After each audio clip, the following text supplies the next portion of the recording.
Hey guys, what's up? It's me, Thomas. Today we're back here with Green Scorpion. This time, well, we're back with more Monster Month. This time, top 10 video game ghosts. Yep. No flesh or bones, just their pure spirit. Literally. So there are a couple boos that might make the list. Other than that, I'm not too sure. Really kind of a lot of ghosts, so... Shall we? I'm actually kind of curious to see who's going to make the list. Be sure to like, subscribe for more, hope you enjoy. Here we go.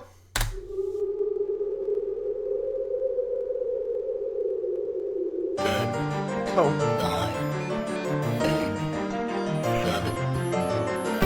Individuals only, so no group of ghosts. Reach the cheat. Go.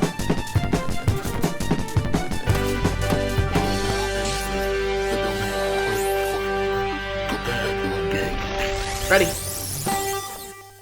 And off we go. Also, I put in a noise gate, so just gives up. Hi, Kagar. Welcome back to Monster Month, our Halloween spooktacular. I am the Green Scorpion, and today we're looking at the root of all ghost stories. Actual ghosts. Yep, the history of ghosts has no origin, as old as mankind itself. At times it was used to describe anything unknown and paranormal, but most popularly for the spirits of those past. Unlike other forms of undead, we think of ghosts as formless, shapeless, intangible, and often invisible. And opposite to a zombie, who's a mindless body, ghosts are usually filled with human-like emotion, just without a physical vessel anchoring them to this world. They can scare the crap out of us, they can just give us a good laugh, or they can help us explore the uncomfortable concept of death. On this list, expect much of the latter category. I'm looking for characters and personalities, eerie powers, and, if possible, intrigue and significance. Because why exercise a ghost when you can exercise your mind? Though the definition of a ghost can be shaky, I'm sticking to things that I know for a fact are ghosts. Some Final Fantasy X characters are up in the air, and lots of characters like Captain Vladimir are implied to be supernatural, but I need cold hard facts. At least as factual as ghost science gets. So get your Proton Pack, Poltergust, or Fenton Thermos ready. We're here to catch the top 10 video game ghosts. Let's go. Let's begin. Who's first? I've always been fascinated with how Toru Iwatani invented Pac-Man. These new video arcades are all about shooting. Let's make a game about eating to appeal to a less violent people. And make the character a partially eaten pizza. What, it needs conflict? Okay, how about ghosts? That'll be easy to make in 8-bit, right? Print it! Pac-Man hasn't really strayed too far from the maze, but when it does, you get some interesting stuff. And since it was going to be hard for Blinky and the crew to stand as a threatening presence in the sprawling 3D quest, Pac-Man World 2 appointed a new antagonist, Spooky. Yeah, the name's a little on the nose, but I have to admit, he was legitimately intimidating when little me first played this. It must have been the deep voice or the difference in tone between him and the established joke villains. Wasn't he in the anime or Spooky once led a reign of terror in the medieval era as kind of a Pac-Land Sauron. Fortunately, he was defeated by a knight named Sir Pac-a-Lot. Cute. And sealed under a tree by 5 golden fruits. Blinky's group is fooling around the tree and accidentally free him, so he takes them on as his minions and sends them to deliver the golden fruits to an evil tree called Wormwood, with which he can attain enough power to make everyone ghosts. Do you mean you're transforming them into ghosts, or do you just plan to kill everyone? I'm honestly probably not the latter, sure. But we'll see. With his staff, he's a powerful wizard, and his boss fight is surprisingly difficult. It's those homing fire spells, they get me every time. He's not as iconic as Blinky and the crew, but he is their king, even if they only freed him accidentally. And he's what this game really needed. There's not a whole lot else to say, since this is his only major appearance besides Pac-Man World Rally and Pac-Man Monsters. He hasn't really aged well for me either. I mean, I might just be too old to find him anything but cheesy, but I have my memories. And you know what? To be fair, we never really see him again. That's exactly what he is, the perfect children's story ghost. A big, scary bad guy, but not nightmare-inducing. Kids should have some fun scares without having to jump into Five Nights at Freddy's, you know. With a name like Spooky, you're pretty much getting what you expected.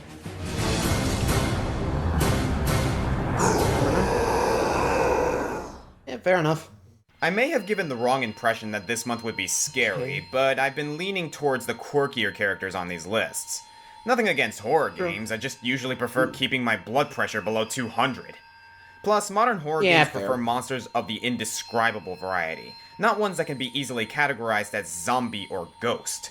Still, it couldn't hurt to look at a game that's actually scary. Oh, yeah, Fatal Frame. Fatal Frame, sorry. It's a pretty clever setup. You're exploring a house full of creepy Caspers and have to defend yourself with a camera. But not just any camera. The camera obscura, which has the power to exorcise ghosts. This means that to defeat enemies, you have to fight your urge to sprint in the other direction and keep perfect eye contact. And your shots are more effective if you get up close, which I don't want to do because I just know it's gonna lunge at me and make a spooky face or something. It's also really hard since Slender burned it into my mind not to look at scary things. Check to see if Fatal Frame's actually on the Steam shop. I'm gonna have to make another representative choice like I did with pretty awesome Zomboss game to play. and choose a champion for these photo models. My choice? Sai Kurosawa from Fatal Frame 2 Crimson Butterfly. You don't know much about her at first, only that this girl in a bloody white kimono keeps taking your twin sister away from you.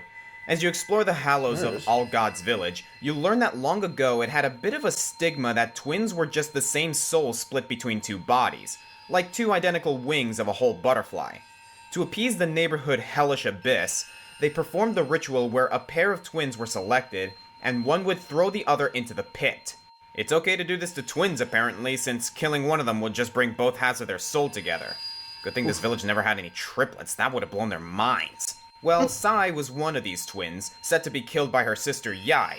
Yai couldn't go through with it and tried to mount an escape, but Sai tripped, and to her dismay, Yai left her behind.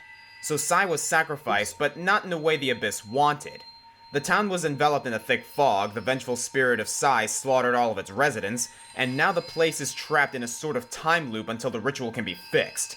So it just so happens that the game's protagonist and her sister are the perfect candidates for the sacrifice. Those were the cliff notes, but the real fun of the game is learning about Sai while simultaneously trying to avoid her and save your sister. She's usually out of reach, possessing Mayu and leading you to the ceremony, but at one point you lose the camera obscura and then she's your best freaking friend, chasing you around the catacombs and asking if you plan to leave her again. She's angry, confused, and I really feel bad for her. But that sympathy only makes her more frightening. And that goes double for her ghost posse. Putting her to rest will be easy. Getting your sister out alive is going to be pretty difficult.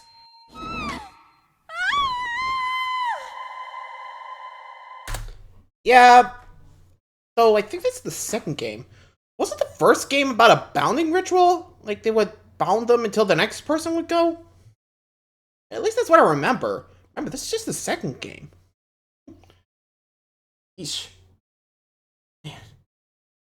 You really gotta be careful, though. If your town has a ritual where you gotta kill a twin, you just gotta leave town. You know, no ritual should involve murder. No offense, but yikes. That's just a cue to leave town. Anyway, next. I'm right. Looks like we're talking about Cervantes again. He just checks a lot of boxes. He's a ghost, he's a pirate, and a terrible father. But since we talked about him recently, I can be a bit more concise. Cervantes was actually the main antagonist of the original Soul Edge, or Soul Blade if you prefer, before becoming playable in the rest of the Soul Calibur series. Cervantes was already the Scourge of the Seas before he was possessed by the cursed Soul Edge, and he was so powerful it took the combined forces of Sophitia, Taki, and Siegfried to bring him down. But that was far from the end. During the battle, part of Soul Edge was shattered and the shards became embedded in the pirate's body. When the next wielder, Nightmare, activated Soul Edge, he remotely triggered those shards, resurrecting Cervantes.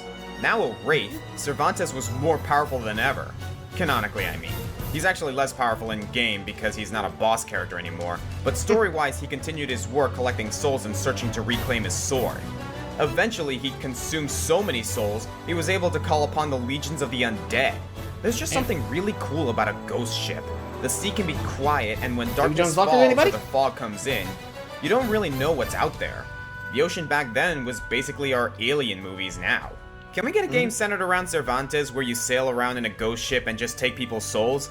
Kind of like Assassin's Creed 4, only ghostlier. Well, we don't have that, but we do have a fun character to play here. Soul Calibur has its supernatural characters, but he's one of the few that really brings it into the moveset. Mainly his ability to float and teleport. He can appear up in the air and behind his opponent to smash down on them, or he can flash backwards before spiraling forward with his blades. He also has a cool fighting style. One big sword, one pistol sword, which is actually historically accurate. These strange weapons, though rare, did exist in the 1500s, though the barrel was normally parallel to the blade. Sorry, I keep forgetting this isn't Weapons Month. He was finally slain by Ivy between Soul Caliburs 4 and 5, after which Soul Edge sent him to another dimension, but he's such a badass that he managed to sail out of the abyss and is now flesh and blood again. Sure, he's not a ghost currently, that's the same reason I didn't put Captain LeChuck from Monkey Island here, but the majority of the time we've known him, he's been a salty spook, so I think he's earned the spot. Now he's just an awesome guy who can still teleport? Wait, why can't he still do that? Did you think this through, Namco? Power Soul Edge? I shall never look back. Could be just the influence of Soul Edge, I don't know. That's all I think. How do I choose just one ghost-type Pokemon? They're my favorite. They're some of the more creative in terms of design and lore. Yamask is actually a human soul? Phantump is the soul of a lost child? Should I be breeding these? Chandelure is my favorite Pokemon of all time, but for the sake of this list, it's less ghost and more possessed object. Same with Aegislash. And don't think I forgot about Giratina. I love that thing, but it's more of a dragon slash eldritch horror slash god of distortion. For this list, I think it's best to simplify the argument. Good old Gengar is the original battle-ready ghost type. Maybe he's not a departed human, but he's definitely an ectoplasmic being. He's the final stage of Ghastly and Haunter, who can be found haunting the Pokemon Tower you gotta in get Lavender it for Town. trade. Man, we really can't recapture how creepy that was back in the day, can we? Monochrome graphics, unsettling 8-bit music, and the sudden realization that Pokemon could die while you're surrounded by possessed, moaning spirit maidens. Until you get the Sylph Scope, you can't even really deal with anything here. All the wild Pokemon are just these unidentified shadows, and your Pokemon are frozen in fear from the unknown. All the creepypastas, man. All of them. Oh, kidding. It was so weird, too, because in Gen 1, there were only these 3 ghost types. They were incorporated to serve as a counter to the overpowered Psychics, but the programmers forgot to make good ghost moves back in Gen 1, or make them super effective for that matter. And Gengar's secondary poison typing makes it so that they're actually weak to Psychic. Yeah, Gen 1 was special like that. Still, this guy was a popular pick because there was just nothing else like him. And he only got better starting in Gen 2 with moves like Shadow Ball. The anime hit just the right blend of goofy and sinister, and he has a cool look with that Cheshire Cat smile. It's kind of off-putting and funny at the same time, like his design is a little too simple, you know? With only Mischievous added in Gen 2, Gengar was the signature Pokemon for Gym Leader Morty and the Elite Four's Agatha. There's also the whole theory that Gengar is the ghost of Clefable since they have roughly the same outline, and their primary types can't affect one another. That made more sense before they changed Clefable to a fairy type, but it's still cool. What I find more interesting though is that ghost poison combo. Ghastly starts out as a gas cloud, so that might be it, but I always like to think that it was more like Pestilence, and Gengar was the Pokemon world's little death type. It's said to turn invisible and feed off people's body heat. Maybe Gengar are the Grim Reapers of Pokemon, but that's just being silly. Also Dusknoir. In any case, Gengar is still a big player in the Pokemon world, with Gen 6 bringing out his Mega form. Oh yeah, I knew he was hiding something. Mega Gengar comes in with his own interesting strategies, mainly the ability Spirit Tag, which makes it impossible for your opponent to switch out.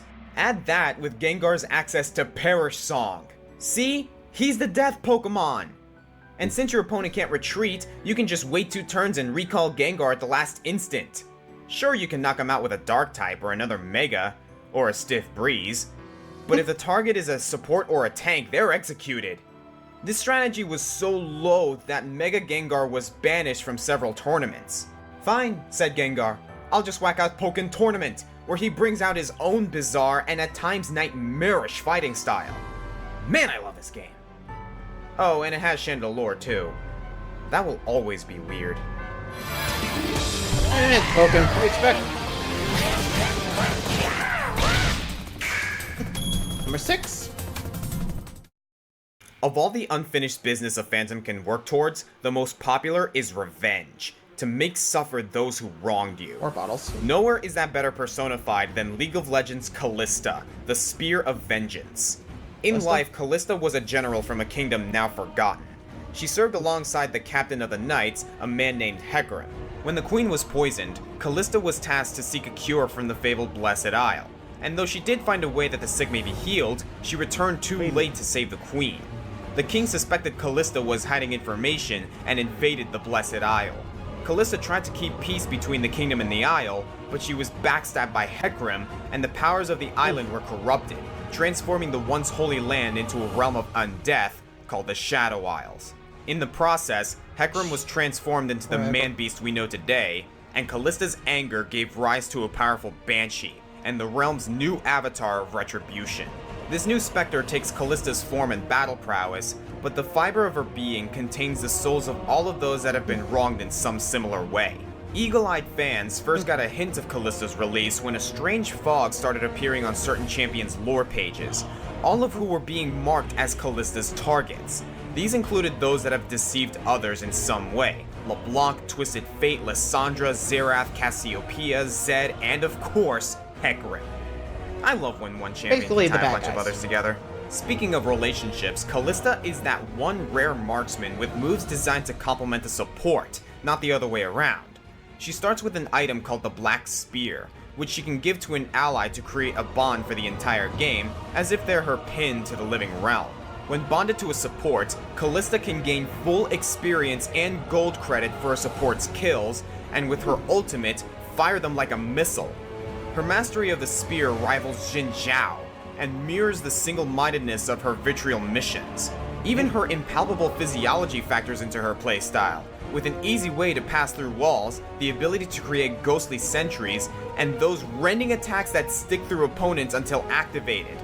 She even has this weird mechanic where she can hop while auto-attacking, which makes her incredibly slippery in duels. Melee bruisers will feel like they're grasping at thin air trying to get to her. Whether she's haunting bottom lane or driving home a teamfight, Callista's one champion that won't stay dead. Well, I guess that's true of all champions, respawning and all that. Never mind. Such is the price of betrayal.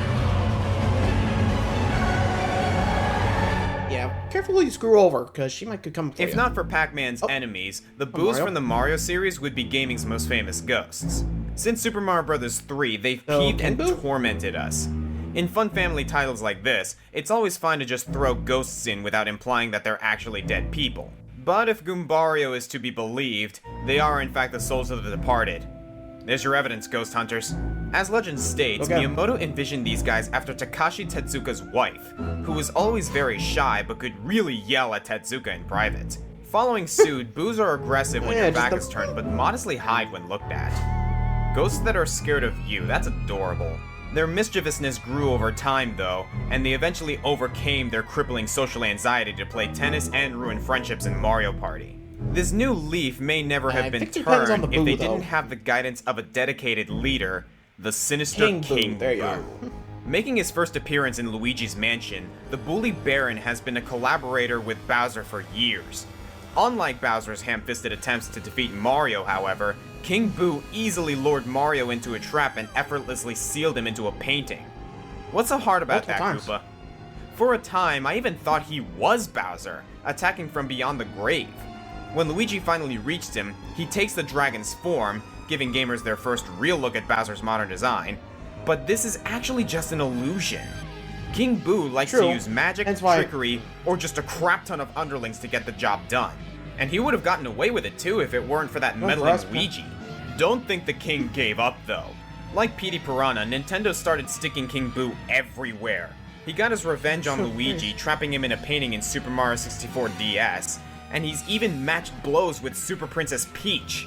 He was playable in Double Dash, Mario Kart Wii, and the baseball games, hosted a map in Mario Party 8, and served as a boss in Mario Party 9 and 10. There's also this weird boss fight in Sunshine, but some research I don't think yields that's that even he's not him. even called King Boo in the Japanese game. He's made of goops and dopier than usual. I like to think that this King Boo was painted up by Bowser Jr. to try to mimic the real deal. King Boo Yeah, I can never see be that. caught with a dumb roulette gimmick. He's a strategist, not a gambler. His grand return was in Luigi's Mansion Dark Moon, where he That's what I used thought, a too. new and improved magic crown to shatter the Dark Moon and drive all the ghosts in Evershade Valley into a cantankerous rage. The final clash with him shows off the fullest extent of his illusionary powers yet. He pulls Luigi into a paranormal dimension and, well, things get trippy. He's the perfect nemesis for the little brother.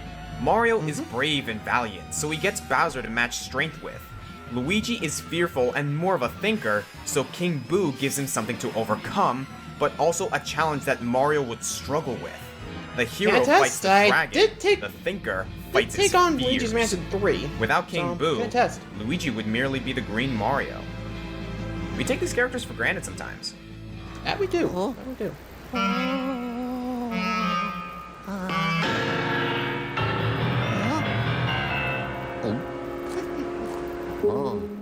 Before? From Metal Gear Solid 3, the Sorrow. we have the Sorrow.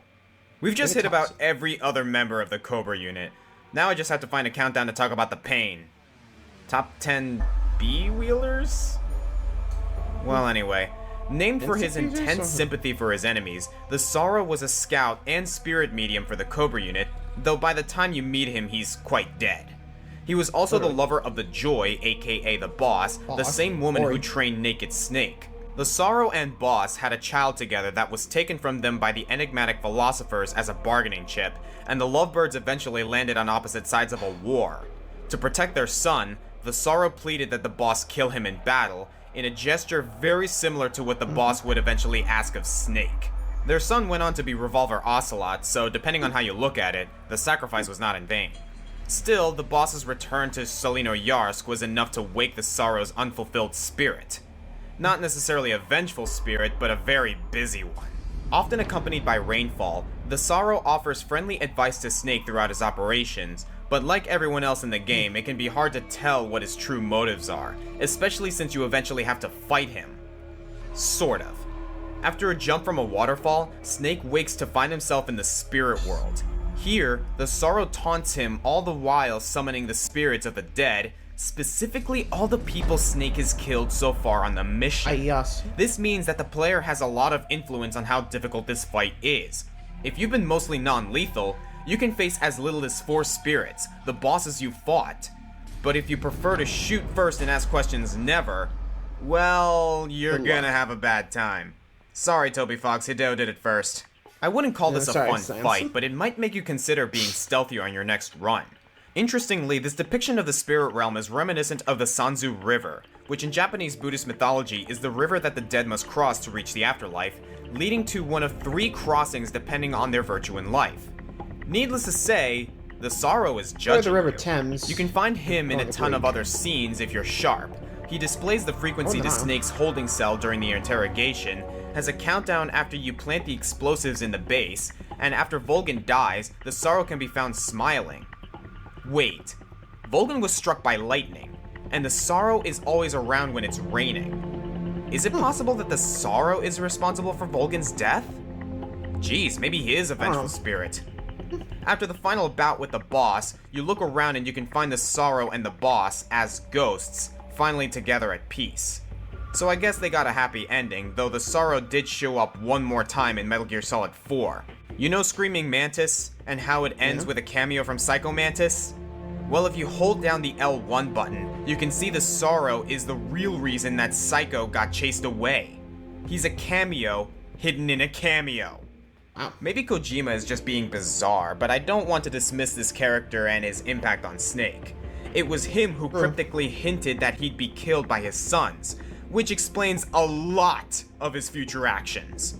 And why is it that the Sorrow is always smiling if the Joy is always sullen? It's like the theme of the whole series. Don't pity the dead, Snake. Pity the living.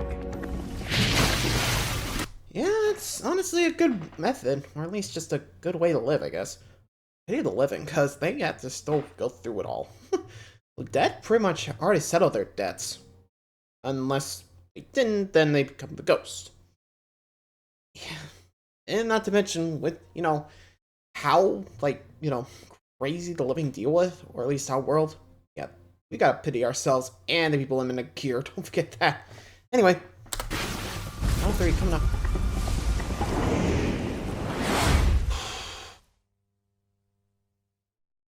How exactly do you go about putting a ghost in a traditional fighting game? It must take a lot of thought, given their imperial weightlessness. With Cervantes, they eased off the sublime qualities, and with Gengar, they leaned into the absurdity. But I find Hisako from Killer Instinct to be a perfect balance. Hisako, like Sai, is an Onryo, a Japanese spirit of wrath. She was born as Chiharu, daughter of a Ronin. Though her father had given up a life of combat to become a farmer, he still taught her self-defense, training her into an unparalleled Onabu geisha. The family lived in relative comfort until it was ravaged by bandits, and Chiharu died to the horsemen, taking out dozens single-handedly until finally succumbing to her wounds. That would have been enough recompense for her to sleep peacefully. Her village survived the attack, and some townsfolk swore that they could sometimes see their protector's ghost standing at the shrine. They called her Hisako, meaning everlasting child. But Arya couldn't help but meddle with the paranormal phenomena and desecrated the shrine just to see what would happen. Thus, Hisako awoke and painted a trail of blood from Japan all the way to Ultratech's front door. Fighting Hisako is unsettling. She stands ajar, looking more like a cosplay shoot than a fighter until she suddenly charges with deceptive speed. While her body can be punched and sliced, her physical form is tenuous. She melts into floors, springs off walls, and can shadow attack through projectiles with her father's Naginata. With her wrath meter maxed out, she jitters and contorts with a green static, confirming that she's basically the girl from the ring. Some of her coolest moves are her command grabs, including Possession, where she sucks foes towards her and seizes around them for a second, and Influence, where she tricks an opponent into falling onto her blade. Maximilian Dude was even able to game this technique to beat story mode on its highest difficulty, which has one of the most sophisticated learning AI in gaming history. I'd play her more myself if I wasn't so easy to jump scare. No matter how many times I watch her victory pose, I'm always unnerved. There's a ghost. Supreme victory! No kidding. If you haven't played BioShock Infinite, I have to recommend that you skip ahead in the video to avoid spoilers. I know saying that is a spoiler in and of itself, because now you know that the game involves a ghost to some degree. Let me just say that it's different than you might think. Now get out of here, you scamps. Are they gone? Okay, good. Let's spoil the hell out of this. Not that Lady Comstock is the biggest piece of the trans-dimensional puzzle that is BioShock, but she leaves a lasting impression. Annabelle Comstock was the First Lady of Columbia. She was married to the prophet Zachary Hale Comstock before her untimely death, after which the adoring public immortalized her as a saint. That purportedly makes her Elizabeth's mother. We're told that Elizabeth has a miraculous one-day birth, and that afterwards the First Lady was assassinated by revolutionaries. This actually couldn't be further from the truth. In Slate's locker, Elizabeth finds the lady's journal, which explains how Lady Comstock hated the child and wanted it killed. From this point, Elizabeth despises her late mother, blaming her for a life locked away in a tower. This loathing gets so bad that Elizabeth is willing to cut off her dead mom's hand to trick a fingerprint scanner, but things don't go as planned. Zachary Comstock uses a remote mini-siphon to hijack Elizabeth's reality-bending powers, which rouses Lady Comstock's restless spirit in the form of the Siren. Booker takes it surprisingly well. There's a lot going on here. BioShock doesn't normally do boss fights. This is the game that ends in an enemy gauntlet, and I can kind of see why. The Siren is cheap as all hell. Her gimmick is the ability to revive dead enemies and send them at Booker. Sounds out of place for this game, but it actually follows the game's logic pretty well. Essentially, Annabelle is using Elizabeth's powers, shuffling the soldiers from alternate realities where they aren't dead yet.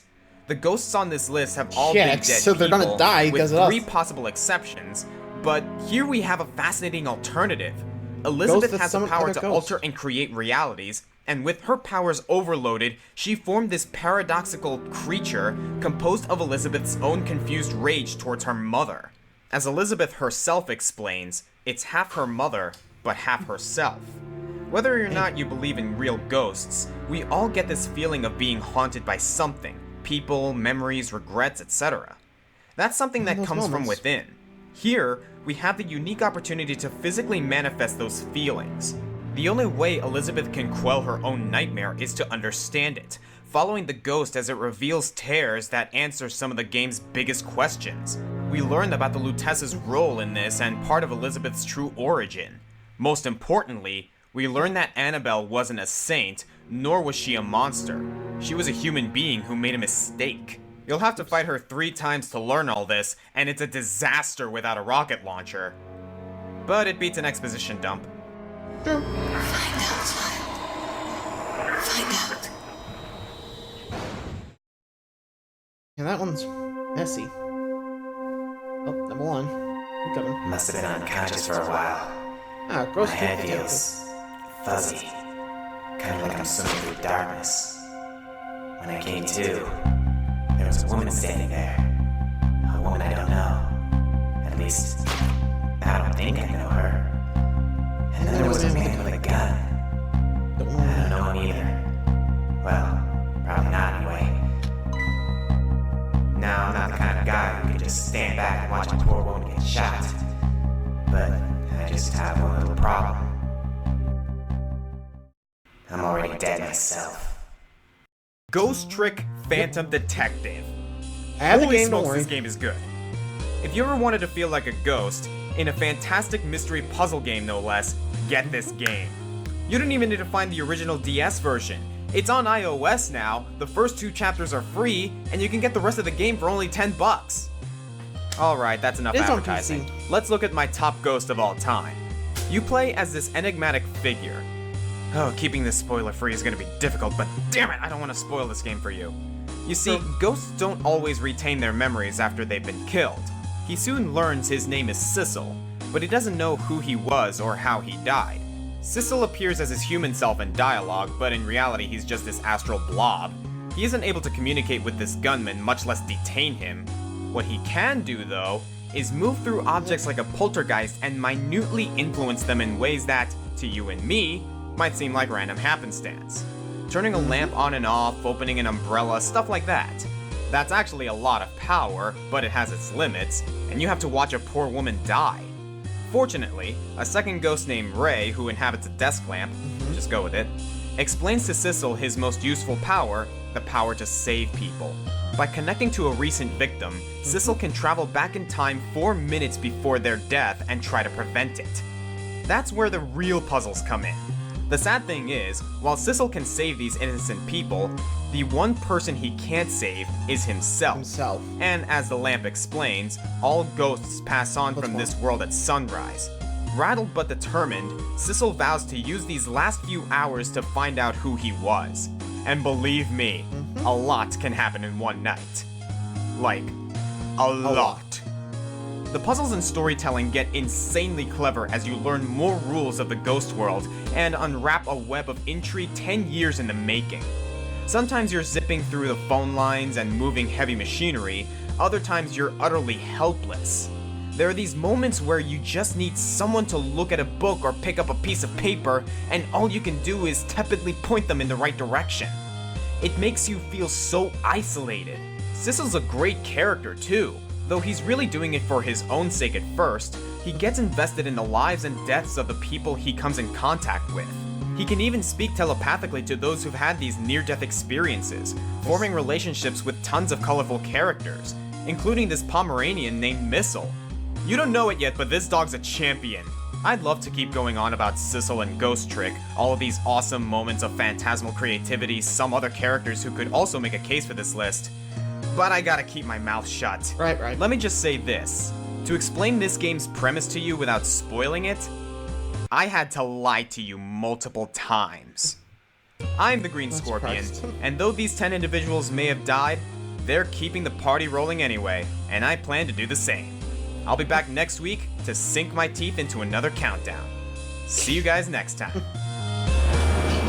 Yeah, it's vampires next week. There you go. And I'm not gonna say anything about Ghost Trick, because I'm gonna be planning to check that out sooner or later, and I don't want to spoil myself. So, there we go. Top Gun Ghosts. Let me know what you guys think. Till next time, see ya.